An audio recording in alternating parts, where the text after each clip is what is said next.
Now, back to G.I. Joe.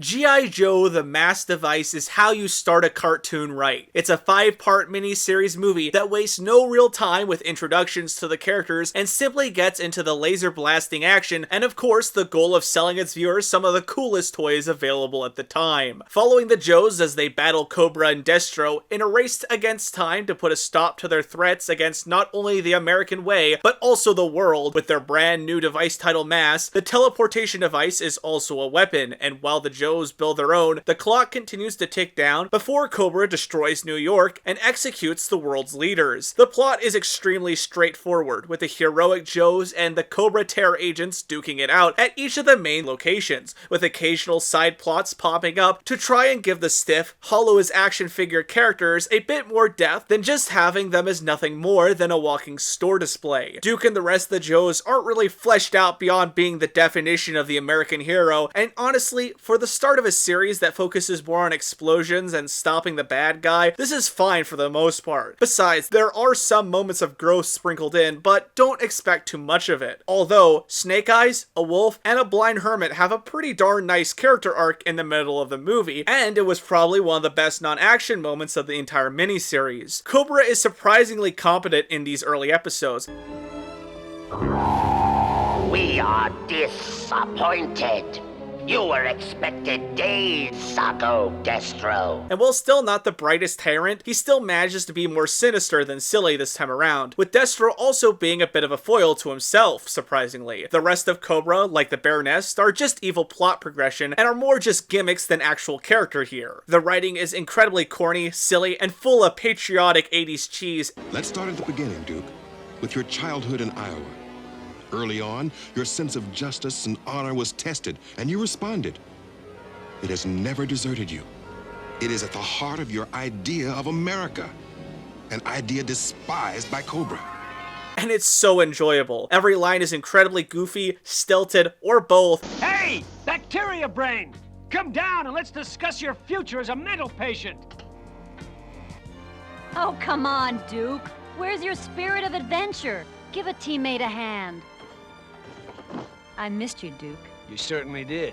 By that much. He doesn't look good, Doc. Is he going to make it? His vital signs are weak, CoverGirl, but Duke's no ordinary man. Fresh, snowy air. I never thought I'd smell it again. We got company. Cobra! Cobra! Good boy. Liquid can filter fumes.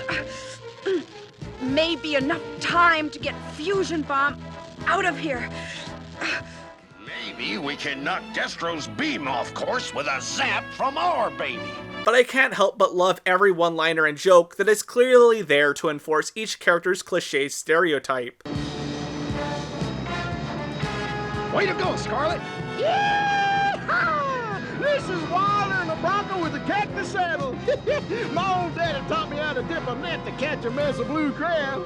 This is about the same, except this old crab weighs about 10 tons. Huh. I'm supposed to keep her happy. Fat chance. Naturally, since this was a cartoon on television, the violence is bloodless and of course deathless, and it was amusing seeing the increasingly silly ways the Joes managed to dispatch bad guys without them dying what should have been obvious horrible deaths.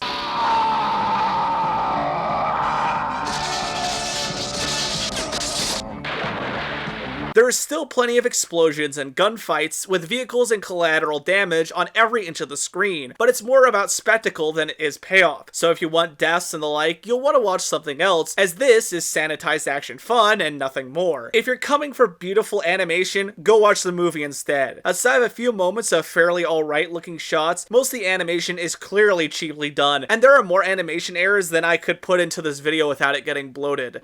Yes, you are very brave. But Duke's our only hope now. Early on, your sense of justice and honor was tested. The show doesn't look horrible and is, like most cartoons of the time, endearing and still a blast to look at, despite of all its faults. The voice acting was campy, but it was still incredibly enjoyable, and each voice actor really did sell the role of each character they were. Duke, I've agreed to nothing, reptile breath. Cobra Commander, I designed the Cobra Temple to guarantee us secrecy and security. Now, what have you brought me? Destro, The shipment was difficult to assemble, and I lost more time climbing to this ridiculously melodramatic location. and everyone else sounded really darn good. And surrender, as directed by Cobra. No way! You're putting this on, right, Stalk? You where are you going? Come off it, Stalker. We can stay here and learn to glow in the dark, or we can go out there and maybe get cut to pieces. Snake Eyes. We'll try a breakout when he joins us. Come in, Snake Eyes.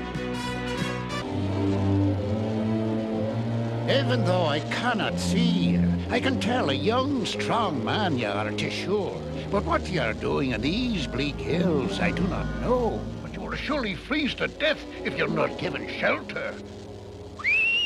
With the only really bad voice actor belonging to the slave girl that Duke meets in Cobra's palace. It will cause you agonizing pain, but you will be free to run. Why are you doing this? All around, even though the voice acting is a bit on the campy side, it's still really enjoyable, and it just improved with time in later episodes. I hope you liked the different renditions of the G.I. Joe theme and another song or two, because that seems to be the only music the show has. Oh, come on, Duke. Where's your spirit of adventure? Give a teammate a hand. Especially in the aftermath of Cobra's sneak attack. But I've got a real challenge for the G.I. Joe team. Hey, we're here. All right, let's get topside. We are right over the deepest trench in the ocean floor. Now.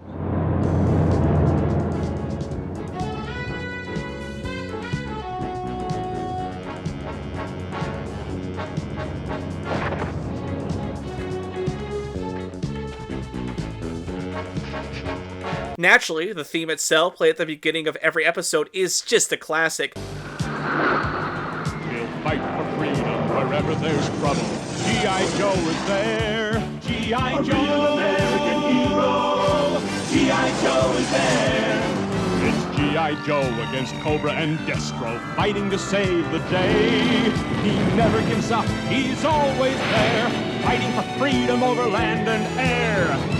G.I. Joe, American hero. And the sound effects, while stock, fit the action perfectly, especially since the lasers from the Terminator yet again are used here.